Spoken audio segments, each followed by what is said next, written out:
Hello. नमस्ते बच्चे लोग। मैं गोष्ठी से झाड़ इस मंच से हिंदी में कहानियाँ बोलने का तुम लोगों को कुछ तो सीख मिलेंगी, इसलिए ये कार्यक्रम उपक्रम शुरू किया है। आज की कहानी का नंबर है 127, 127। और कहानी का नाम है नरसी की हुंडी। ये सिर्फ कहानी नहीं है, ये सही घटना है। हाँ, ध्यान में रखो। तो जूनागढ़ जूनागढ़ में एक नरसी मेहता नाम के भक्त हुए।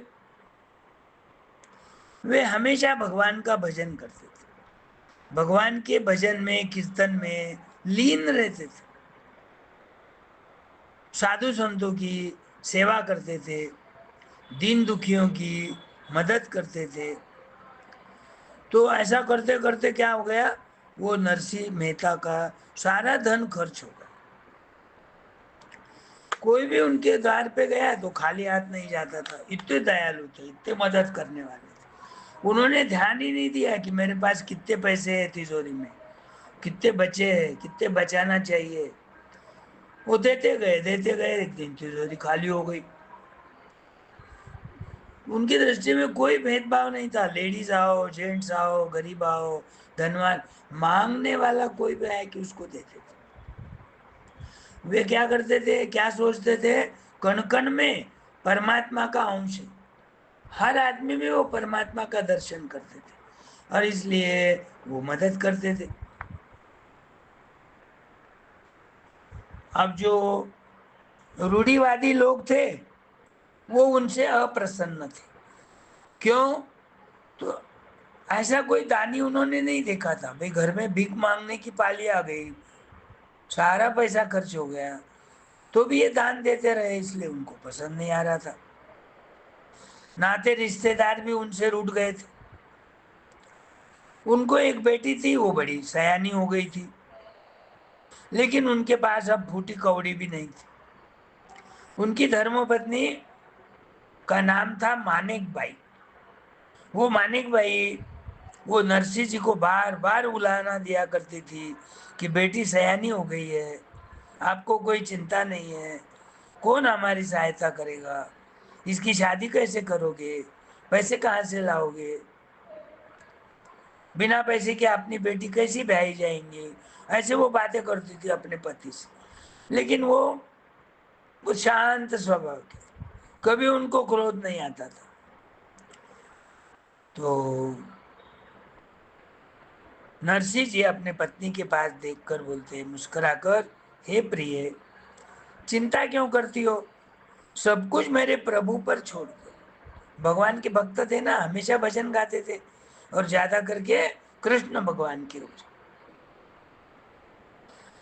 मेरे प्रभु सारी व्यवस्था कर देंगे। हाँ, पिछली रात है ना, मेरे सपने में भगवान श्री कृष्ण आए थे और मुझसे कहने लगे, तुम बेटी की चिंता छोड़ दो, वह तो साक्षात लक्ष्मी है।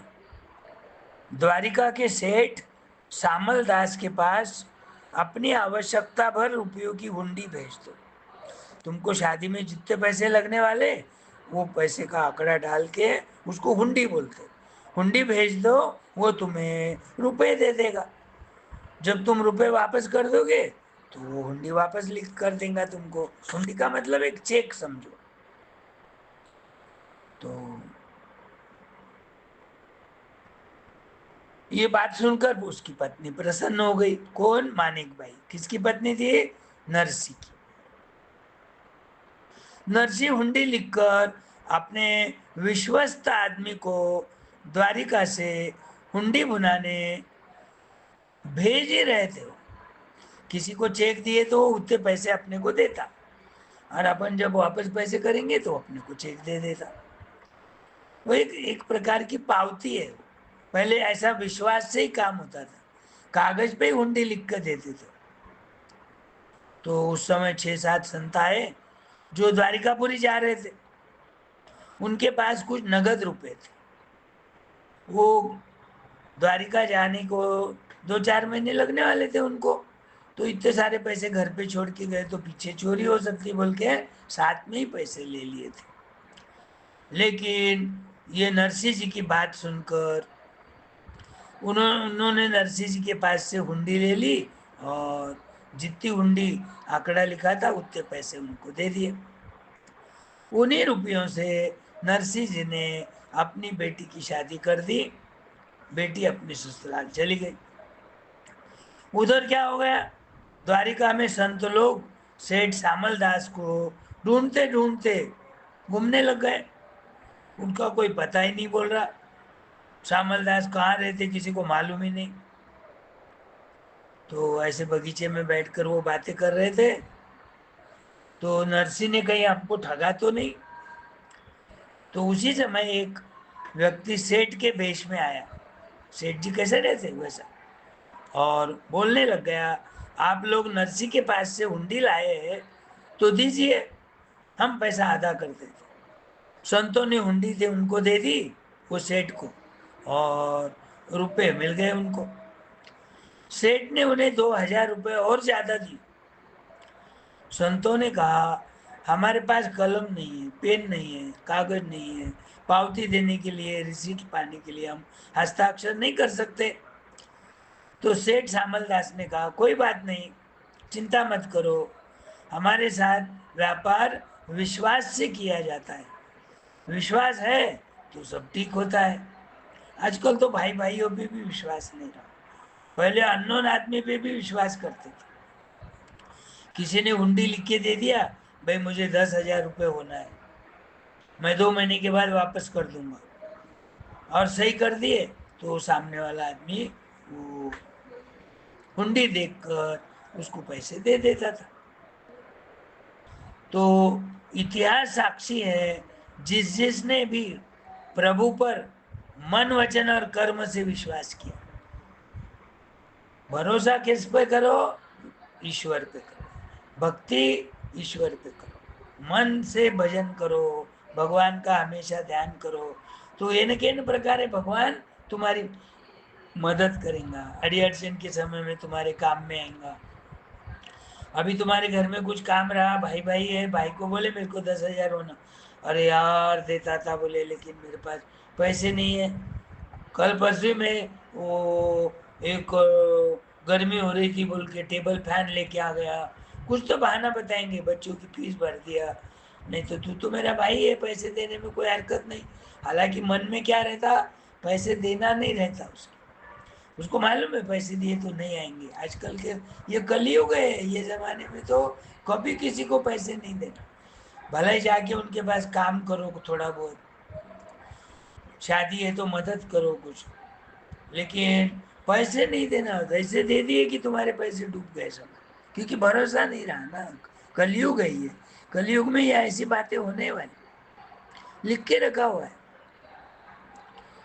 तो प्रभु ने उस विश्वास से वो नरसिंह मेहता की रक्षा की, भक्तजनों को वो पूरा संरक्षण देते। कौन?